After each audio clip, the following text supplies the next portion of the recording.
donc nous allons rentrer dans les questions orales conformément au règlement de notre conseil municipal. Concernant le Front National, qui est-ce qui porte la question? Monsieur Blanchard? Moi, monsieur le maire. Oui, je vais vous rappeler la question préalable du groupe Front National. Ça était la recomposition politique nationale ne doit pas entraîner une recomposition des différents groupes de la majorité et de l'opposition qui composent notre conseil municipal.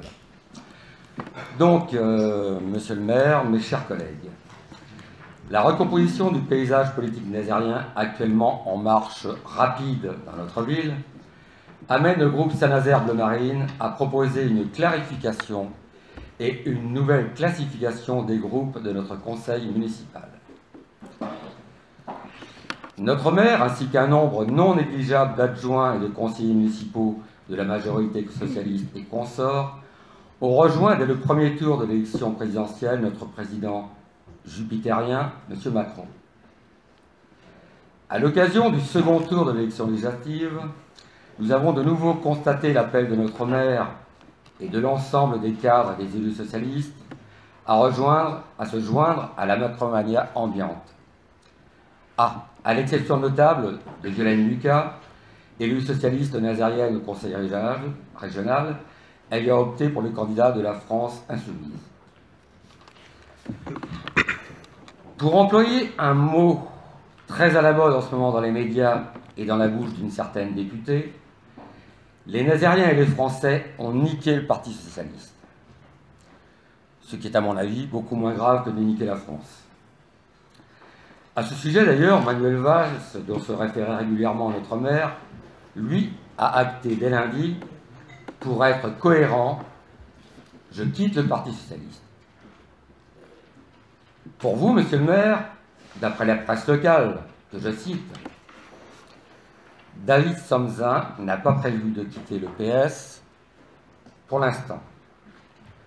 Cohérence quand il nous tient. Bien sûr, notre droite et notre centre au conseil municipal de Saint-Nazaire étaient déjà Macron compatibles. D'ailleurs, à ce sujet, nous devons de féliciter notre collègue Pierre-Yves Vincent, devenu suppléant de notre député. Félicitations Pierre-Yves, tu as enfin trouvé ta voie. Le problème est sans doute plus complexe avec les conseillers des deux groupes communistes. L'un est-il Macron compatible et l'autre résolument de gauche? Je reconnais que je n'ai pas la réponse à ce dilemme. Reste la question du groupe Bleu Marine. La position officielle au second tour de la législative était « pas de consigne de vote, faute d'un candidat patriote ». Consigne tenue. À titre personnel, certains d'entre nous ont voté à gauche, d'autres se sont abstenus. Et personnellement, j'ai voté pour un illustre inconnu, M. Rémy Gracian, dont je comprends de mieux en mieux dans ses revendications. Mais revenons à nos moutons. N'y voyez aucune allusion malveillante, bien sûr. Nous pourrions, pour faciliter la compréhension des Nazériens sur le paysage politique au sein du conseil municipal... Non, excusez-moi, monsieur le maire, je ne vous interromps jamais dans une déclaration. Non, c'est simplement, je ne sais pas qui est Rémy Gracian. C'est un illustre individu qui s'est présenté à cette élection. Et comme tout citoyen français est capable de voter pour n'importe quel candidat... C'est comme Madame Tarius, dont on n'a pas vu les bulletins de vote. Voilà. Bon, j'ai dit revenons à nos moutons. Ne pourrions-nous pas, pour faciliter la compréhension des Nazériens sur le paysage politique au sein des forces municipales, ne former que deux groupes? L'un que l'on pourrait nommer les Jupitériens, tous Macron compatibles, regroupant la nouvelle gauche post-socialiste, l'ancienne droite sarkozyste, les constructifs, les écologistes, verts, rouges, roses, les centristes de droite, de gauche, dedans et dehors, les monochromes de l'antiracisme, mais aussi les différents muets de cette assemblée que l'on n'entend jamais.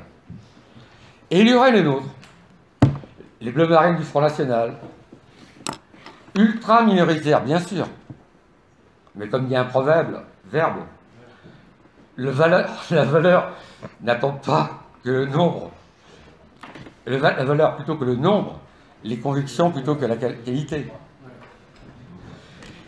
Ceci, bien sûr, n'est qu'une proposition que nous pourrions voter à la main levée. Et pour faciliter le vivre ensemble harmonieux entre ces deux groupes, je citerai une lettre de saint François Goulet de Rugy aux Parisiens. Cet hémicycle ne doit donc pas être un lieu de provocation et d'anathème, un théâtre d'excès et de caricature, mais, bien au contraire, de la bienveillance, de l'esprit constructif et du respect dans les débats. Ainsi soit-il. Mesdames, Messieurs, merci de votre écoute.